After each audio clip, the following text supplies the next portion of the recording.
You've lit a fire before, in your backyard, at a campsite, maybe just on a cold evening in your kitchen stove. But have you ever wondered, why does it feel different? Why does staring into flames make you feel safe, warm, powerful?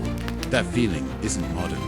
It's a message whispered to you across hundreds of thousands of years, from people who sat around the first fires when the world was far darker, colder, and far more dangerous. This is the story of how fire didn't just keep us alive, it made us human.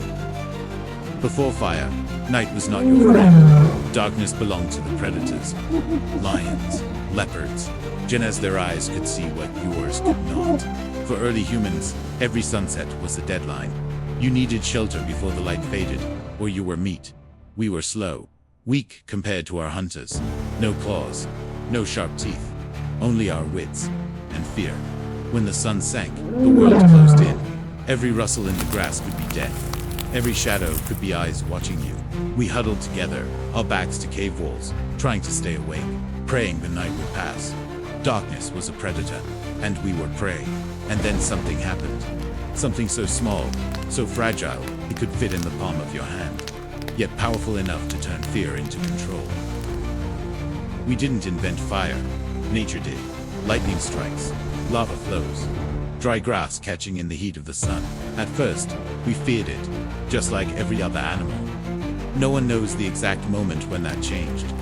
Maybe it was a child who picked up a burning stick.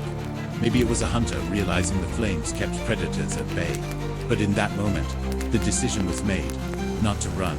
That choice, that tiny act of courage, was the first spark of a revolution that would never be undone. We learned to keep embers alive through the night, to carry fire from one camp to another. Soon there were firekeepers, people entrusted with guarding the flame, because without it, we were back in the dark. Fire gave us something priceless: time. Before, the day ended when the sun disappeared. But with light at night, we had hours we'd never had before. And what did we do with them? We talked. We told stories. We planned hunts. We imagined things that didn't exist yet.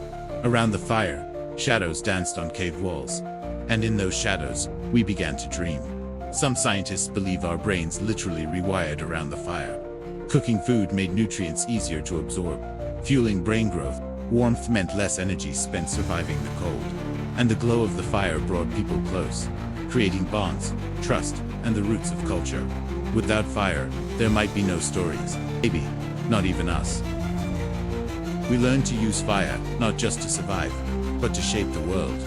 We burned grasslands to bring fresh growth for grazing animals. We used smoke to drive insects away.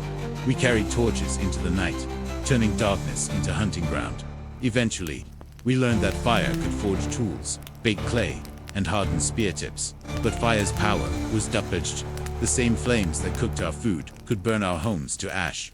The same heat that brought comfort could be used for conquest. With fire, we had a new kind of responsibility. For the first time in history, we controlled a force bigger than ourselves. You still feel it today. That pull toward warmth, toward light in the dark. We gather around glowing screens the way our ancestors gathered around flames.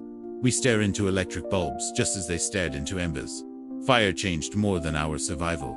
It changed our nature. It taught us to create safety instead of waiting for it. It taught us to shape our environment instead of being shaped by it. Fire gave us light, but it also gave us a choice. How to use our power, how to keep it alive.